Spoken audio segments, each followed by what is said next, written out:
یہ کیا ہے؟ فتنوں کا دور ہے۔ ان فتنوں کے دور میں بچا ہوا وہی شخص ہے جو اللہ کے گھر میں جھکا ہوا ہے، جس نے پناہ اپنے رب کے گھر کی لی ہوئی ہے نا، بچا بس وہی شخص ہے، اس کے علاوہ اور کوئی بھی شخص بچ نہیں سکتا، کیونکہ یہ ایسا نفسا نفسی کا دور ہے۔ ہر کوئی کہے کسی نہ کسی مصیبت میں، کسی نہ کسی پریشانی میں وہ لاچار ہے، پھنسا ہوا ہے، دھسا ہوا ہے۔ ایسا فتنے کا دور ہے کہ لوگ اس کے اندر کیا ہے، مار ہوئے میں پڑے ہوئے۔ بچہ وہی شخص ہے جو اللہ کے گھر کو آباد کرنے کی کوشش کر رہا ہے اور اپنا وقت اما وقت مسجد میں گزارتا ہے۔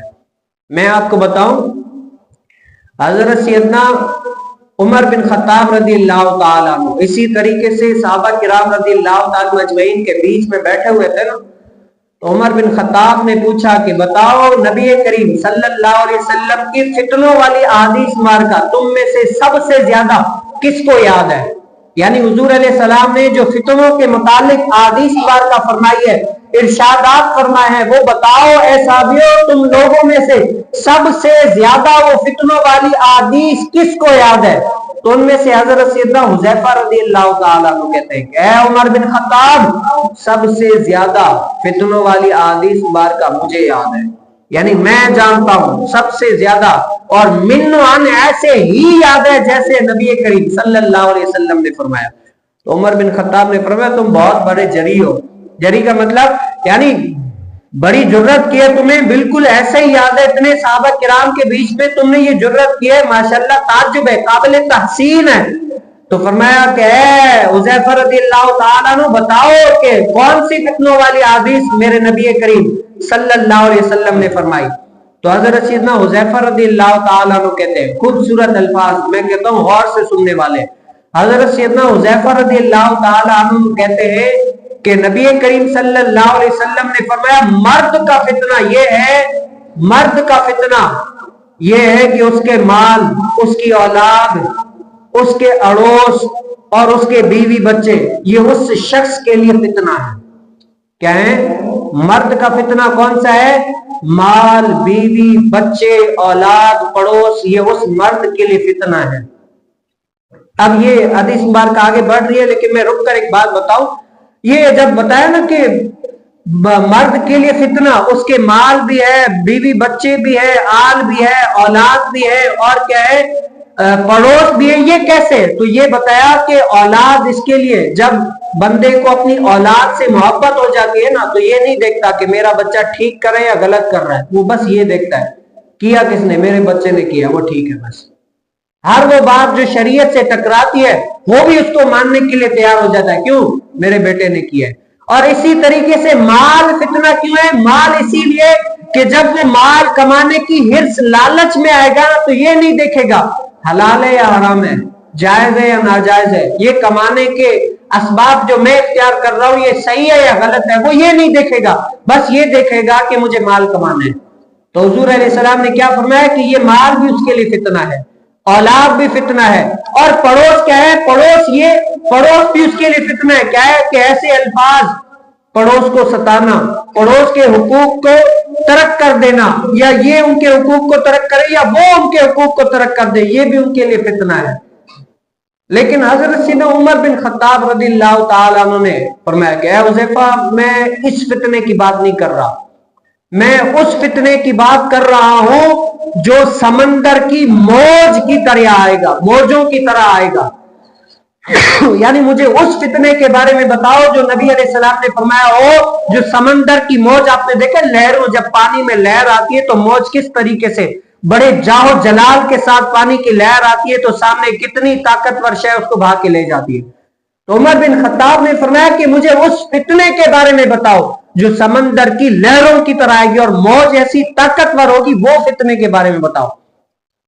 تو حضرت سیدنا حذیفہ رضی اللہ تعالیٰ عنہ تو جانتے تھے نا، کہا کہ اے عمر بن خطاب آپ کو اس فتنے سے ڈرنے کا کوئی، یعنی آپ کو اس فتنے سے ڈرنے کا خوف نہیں ہونا چاہیے، آپ اس فتنے کو نہیں دیکھ پائیں گے۔ تو عمر بن خطاب بھی صاحب بصیرت تھے، حذیفہ رضی اللہ تعالیٰ عنہ بھی صاحب بصیرت تھے۔ تو عمر بن خطاب نے پوچھا کہ اے حذیفہ رضی اللہ تعالیٰ عنہ بتاؤ وہ جو فتنہ آئے گا اس فتنے کا دروازہ کھولا جائے گا یا توڑا جائے گا؟ تو حذیفہ رضی اللہ تعالیٰ عنہ نے کہا کہ اے عمر بن خطاب، اس فتنے کا دروازہ کھولا نہیں بلکہ توڑا جائے گا۔ کیا آ گیا؟ توڑا جائے گا۔ تو عمر بن خطاب نے فرمایا کہ جب توڑا جائے گا نا تو وہ کبھی بھی صحیح نہیں ہو سکے گا۔ بھائی دروازہ ہے نا، یہ بند کر دو، واپسی کھول لو، بھائی ٹھیک ہے، جب چاہو آپ بند کر لو، جب چاہو کھول دو، آپ کی مرضی ہے۔ لیکن اگر اس دروازے کو اکھیڑ دو، توڑ دو، تو یہ دروازہ کھلا ہوا ہے، اب اس سے جو چاہے آنا چاہے آ سکتا ہے، جو بھی جیسا ہو سکتا ہے۔ تو حضرت عمر بن خطاب نے فرمایا جب وہ دروازہ ٹوٹے گا نا تو ایسا فتنہ برپا ہوگا، ایسا فتنہ برپا ہوگا کہ اس کی پورت کبھی بھی نہیں ہو سکے گی۔ تو انہوں سے تو کسی نے نہیں پوچھا، ایک اور صحابی رسول سے پوچھا کہ کیا عمر بن خطاب جانتے تھے کہ وہ کون سا فتنہ ہے؟ تو صحابی رسول نے کہا کہ عمر بن خطاب ایسے ہی جانتے تھے جیسے پتا ہے کہ بھائی آج دن ہے رات بھی آنے، بھائی دن جب آ گیا تو پتا ہے کہ رات بھی آئے گی، رات ہے پتا ہے دن بھی آئے گا، یعنی اتنا یقین کہ دن ہے تو رات ضرور آئے گی، اگر رات ہے تو دن ضرور آئے گا، اتنا جب بندے کو پختہ یقین ہو جائے نا۔ اسی طریقے سے کہا کہ عمر بن خطاب کو بھی پتا تھا کہ فتنہ کون سا ہے۔ تو شارحین حدیث نے لکھا کہ کون سا؟ کہا کہ وہ عمر بن خطاب کی خود کی ذات تھی۔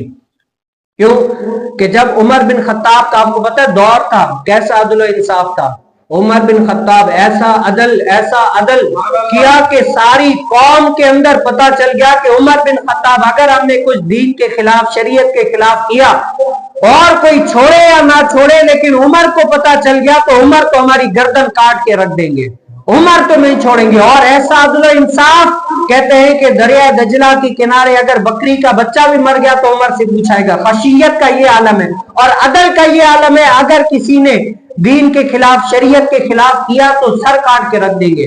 تو عمر بن خطاب، شارحین حدیث یہ کہنا چاہتے ہیں جب حضرت سیدنا عمر بن خطاب دروازہ توڑا جائے گا، اس سے مراد کیا تھا کہ عمر بن خطاب کو شہید کیا جائے گا۔ گویا کہ جب لوگ عمر بن خطاب کو دشمن شہید کریں گے تو وہ کیا ہے، دروازہ ٹوٹ جائے گا اور فتنے برپا ہو جائیں گے۔ اسی طریقے سے دور رسالت میں اور اس کے بعد صحابہ کرام میں جنگ صفین، جنگ جمل، یہ بہت بڑی داستانیں ہیں جو صحابہ کرام رضی اللہ تعالی مجمعین میں لگے۔ یہ کیا تھا؟ یہ وہ فتنے تھے، اور آج کے دور میں بھی وہ فتنے آج تک چلے آ رہے ہیں، آج تک چلے آ رہے ہیں، گھر گھر میں فتنہ ہے، ہر جگہ پر فتنہ ہے، بیٹا باپ سے نہیں بنتی، ماں کی بیٹی سے نہیں بنتی، الغرض ہر کوئی کہ آپس میں لڑے پڑیں گے اور فتنے سے برپا ہے، گھر تو گھر، علاقہ تو علاقہ، سوسائٹی تو سوسائٹی، ملک تو ملک، ہر جگہ پر کہ اللہ ماشاءاللہ یہ فتنوں میں ہر کوئی برپا ہے۔ اور نبی علیہ السلام کی حدیث مبارکہ آپ نے سنی ہے کہ ایسا دور آئے گا جس میں حرج بڑھ جائے گا، کیا ہے؟ حرج زیادہ ہوگا۔ تو صحابہ نے پوچھا یا رسول اللہ ما حرج ہے، حرج کیا ہے؟ تو حضور علیہ السلام نے فرمایا وہ قتل فی العام، کیا ہے؟ حرج وہ ہے کہ وہ قتل عام ہونے لگے گا۔ حضور علیہ السلام نے فرمایا ایک ایسا دور آئے گا کہ لوگ کیا ہے قتل و غارت کریں گے، ایسی قتل و غارت بڑھ جائے گی، ایسی قتل و غارت بڑھ جائے گی، مارنے والے کو یہ نہیں پتا ہوگا کہ میں مار کیوں رہا ہوں، اور مرنے والے کو یہ نہیں پتا ہوگا کہ مجھے مارا کس لیے گیا ہے۔ آج آپ پورا دیکھ لیں بھائی سوشل میڈیا پہ ہر کوئی ہے، آپ کے پاس کیا کچھ نہیں ہے، ہر جگہ پر کتنے سارے لوگ مر رہے ہیں جن کو پتہ ہی نہیں ہے کہ مجھے مارا جا رہا ہے، آخر میرا قصور کیا ہے۔ مال کا فتنہ، مال کے فتنے میں دیکھ لیں بھائی بھائی کو قتل کر رہا ہے، بہن بہن کو قتل کر رہی ہے، الغرض ایک دوسرے سے رشتہ تعلق، ناتا تعلق توڑ رہے ہیں، بھائی بہن سے توڑ رہا ہے، بہن بھائی سے توڑ رہا ہے، یہ فتنہ نہیں تو اور کیا ہے؟ یہ حضور علیہ السلام نے پہلے اس کی پیشن گوئی فرما دی۔ ایک ایسا دور آئے گا، عمر بن خطاب نے فرمایا نا مجھے اس فتنے کے بارے میں بتاؤ جو دریا کی جیسے موج ہوتی ہے ایسے موج بڑھے تو کتنی بھی طاقتور شے اس کو بہا کر لے جائے، وہ فتنہ کون سا ہے؟ تو حذیفہ رضی اللہ تعالیٰ فرمایا یہ وہ فتنہ ہے کہ ایسا دور آئے گا، اور آج یہ دور چل رہا ہے، کیا ہے؟ یہ دور چل رہا ہے۔ اور اسی حدیث مبارکہ میں فرما دیا اے حذیفہ رضی اللہ تعالیٰ بتائے اتنے بڑے فتنے آئیں گے، اتنی بڑی کٹھن کا معاملہ ہوگا، ایسا مشکل وقت آئے گا، اس مشکل کے وقت میں بچا کون رہے گا؟ کون سا ایسا طریقہ ہے جس سے لوگ بچتے رہیں گے؟ وہ طریقہ بھی تو ہمیں بتاؤ۔ تو حضرت سیدنا حذیفہ رضی اللہ تعالیٰ نے نبی کریم صلی اللہ علیہ وسلم کا وہ ارشاد بھی ظاہر کر دیا، کہا کہ میرے نبی کریم صلی اللہ علیہ وسلم نے یہ بھی فرمایا کہ اس فتنے سے بچا ہوا وہی ہوگا جو نماز قائم کرے گا، حکیم الصلاح کیا ہے؟ نماز قائم کرے گا، روزہ رکھے گا، اور امر بالمعروف اور نہی عن المنکر، برائی سے منع کرنا اور بھلائی کا حکم دینا، جو ان کاموں میں لگا رہے گا نا وہ ان فتنوں سے بچا رہے گا۔ اور آج ہی وہی دور ہے بھائی، آپ اگر باہر جیسے مثال کے طور پر مسجد میں نہیں آتے یا کہیں آپ دور مسجد سے دور ہیں تو آپ یقین جانیں کہیں نہ کہیں آپ ٹینشن کا شکار ہیں ہی ہیں، اگرچہ آپ میری بات سے ایگری نہ کریں، لیکن 100 لوگ ایسے ہوں گے جن میں سے 90 لوگ تو ضرور کریں گے۔